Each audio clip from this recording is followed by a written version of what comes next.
الحمد لله رب العالمين والصلاة والسلام على سيد الأنبياء والمرسلين وعلى آله وأصحابه أجمعين. عزیز طلبہ اور حضرات گرامی،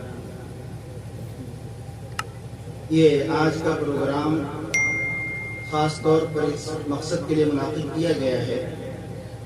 کہ جو طلبہ جامعۃ العلوم دیوبند سے افتاء اور قضاء کی سند حاصل کر رہے ہیں، فراغت حاصل کی ہے، ان کو سند دی جائے اور ان کو مبارکباد پیش کی جائے، اور ساتھ ہی ساتھ ان کی جو اگلی ذمہ داری ہے اس سے ان کو آگاہ کر دیا جائے. اور اسی کے ساتھ ساتھ چند علماء کرام جو موجود ہیں ان سے فائدہ اٹھاتے ہوئے دیگر جو لوگ ہیں ان کو بھی کچھ نصیحت کا موقع آ جائے. اللہ کا فضل ہے کہ آپ حضرات نے شروع سے کئی ساری تقریریں بھی سنی اور عوام اور طلبہ سب کے لیے یکساں مفید کچھ نصائح بھی کیے گئے جو ہم سب کے لیے انشاءاللہ زندگی میں مفید ثابت ہوں گے. اور ہم اللہ تبارک و تعالیٰ سے دعا بھی کرتے ہیں کہ اللہ تعالیٰ ان پر عمل کرنے کی ہمیں بھرپور توفیق عطا فرمائے. عزیز طلبہ، یقیناً آپ کو جو مقام حاصل ہوا یہ ابھی آپ کو ایک صرف ٹائٹل ملا ہے، مفتی ہونے کا ایک نام ملا ہے. دراصل سب سے بڑا مفتی تو اللہ تبارک و تعالی ہے. قل اللہ یفتیکم، اصل مفتی تو اللہ تعالی ہے. لیکن کہیں نہ کہیں آپ کو اس نام میں جو شرکت ملی ہے اس کی لاج رکھتے ہوئے جب آپ اگلی زندگی گزاریں گے اور افتاء کے منصب پر بیٹھیں گے تو آپ کو بھرپور اللہ تبارک و تعالی کی نسبت کا خیال رکھنا ہے کہ اللہ تبارک و تعالی نے جو ذمہ داری دی ہے اس کو ہم بخوبی نبھائیں، اور سامنے جو شخص بیٹھا ہے اپنے مسئلے کو لے کر کے اس کے مسئلے کو حل کرنے کے ساتھ ساتھ اللہ تبارک و تعالی کے حکم کے اندر ذرہ برابر بھی کسی طرح کی بے توجہی نہ ہو اور کسی طرح کی نرمی نہ ہو. اللہ تبارک و تعالیٰ کی جو احکامات ہیں یقیناً وہ ہماری زندگی میں اور ہماری زندگی دنیاوی اور اخروی دونوں کی ترقی کے لیے بنیادی چیز ہے. اس لیے ہم کو چاہے اپنی عملی زندگی دنیا کی زندگی ہو یا آخرت کی زندگی، اللہ تبارک و تعالیٰ کو کسی بھی حال میں فراموش نہیں کرنا ہے. مفتی کے لیے تقوی انتہائی ضروری چیز ہے. بغیر تقوی اور پرہیزگاری کے اگر وہ کتابوں کو پڑھ کر کے صرف مسئلے بتائے گا تو یقیناً وہ ہر روز گمراہ ہوگا اور ہر روز اس کو مسائل میں پریشانیاں پیش آئیں گی. اس لیے فتوے کے مسند پر بیٹھنے سے پہلے اپنا تعلق کسی نسبت والے سے کر لینا ضروری ہے. اگر یہ نسبت حاصل نہ ہو تو پھر آپ سمجھیں کہ آپ فتویٰ نہیں دے رہے ہیں بلکہ آپ اس منصب کے ساتھ یقیناً خیانت کر رہے ہیں. اسی کے ساتھ ساتھ جامعۃ العلوم دیوبند نے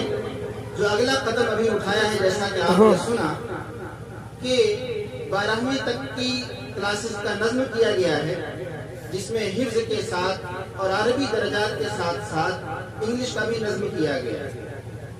مفتی صاحب کے بارے میں آپ نے پڑھا، آپ نے سنا کہ مفتی صاحب کے اندر اللہ تعالیٰ نے کیسی صلاحیتیں رکھی ہیں. اور ہمارا بھی تجربہ مفتی صاحب کے ساتھ تقریباً فتویٰ لکھتے اور بیٹھتے اٹھتے 12 سال سے زیادہ کا عرصہ ہوگا. مفتی صاحب کو بہت قریب سے پہچاننے کا، جاننے کا موقع ملا اور یہ دیکھا کہ مفتی صاحب کے اندر رزق لینے کی ایک بہت اچھی خوبی ہے.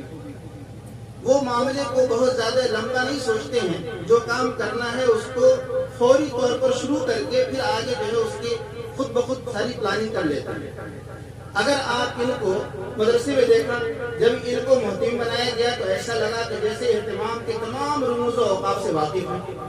ان کو ناظم تعلیمات بنا دیے تو لگتا ہے کہ تعلیمات میں برسوں سے جو ہے خدمات انجام دے رہے ہیں. آپ مطبخ میں بھیج دیجیے تو معلوم ہوگا کہ جیسے برسوں سے جو ہے ایک لمبا تجربہ ہے مطبخ کا. آپ اس زمین کو دے دیجیے کہ حضرت مفتی صاحب تھوڑا بتائیں کہ اس کے اندر ہم کو دکانیں بنانی ہے، کیسا کرنا چاہیے، تو آپ کو معلوم ہوگا کہ ایک بہت بڑا انجینئر آدمی ہے۔ اللہ تعالیٰ نے ایسی بے شمار خوبیاں دی ہیں۔ یہ جو ہے